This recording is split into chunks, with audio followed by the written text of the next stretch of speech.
சின்ன விஷயம் பெரிய மாற்றத்தை கொண்டு வரும். எப்படி அப்படின்னா, எல்லாத்துக்கும் பணக்காரன் ஆகணும் அப்படின்னு ஆசை இருக்கும், பணம் சம்பாதிக்கணும், பணக்காரன் ஆகணும் அப்படின்னு ஆசை இருக்கும். ஆனால் அதுக்கு படிப்பு இருக்குது. இதை படித்து நம்ம தெரிஞ்சுக்கிட்டோம் அப்படின்னா எப்படி நம்ம பணம் சம்பாதிக்கிறது அப்படின்ற விஷயம் தெரிஞ்சுக்கலாம். ஃபஸ்ட்டு விஷயம், நம்ம என்னெல்லாம் ஒரு நாளைக்கு செலவு பண்ணுறோமோ அந்த செலவு ஒரு பொருள் வாங்குகிறோம் இல்லை செலவு பண்ணுறோம் அப்படின்னா அது தேவையா அப்படின்னு சொல்லிட்டு ஒரு டைமுக்கு 3 டைம் நம்மளே கேள்வி கேட்டுட்டு அதை பண்ணோம் அப்படின்னா நம்ம செலவு பண்ணுறக்கூடிய விஷயம் குறைய ஆரம்பிக்கும். அடுத்த விஷயம், நமக்கு என்ன கடன் இருக்குது, இந்த கடனை வெளியில் வர்றதுக்கு எதெல்லாம் பண்ண போகிறோம்.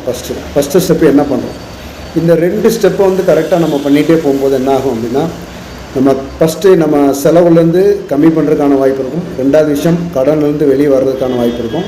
பெரிய பெரிய ஜம்பாவனும் நம்ம கேள்விப்பட்டிருப்போம். எலாமஸ், பில்கேட்ஸ், அவங்களுக்கெல்லாம் கோச்சஸ் இருக்காங்க. எல்லாத்துக்குமே கோச்சஸ் இருக்காங்க. எப்படி இருக்காங்க அப்படின்னா, அவங்க எந்த மாதிரி அவங்க பிஸ்னஸ்லேயும் அவங்க எந்த மாதிரி டெவலப் ஆகணும் அப்படின்னு அவங்க படிச்சுட்டே இருக்காங்க.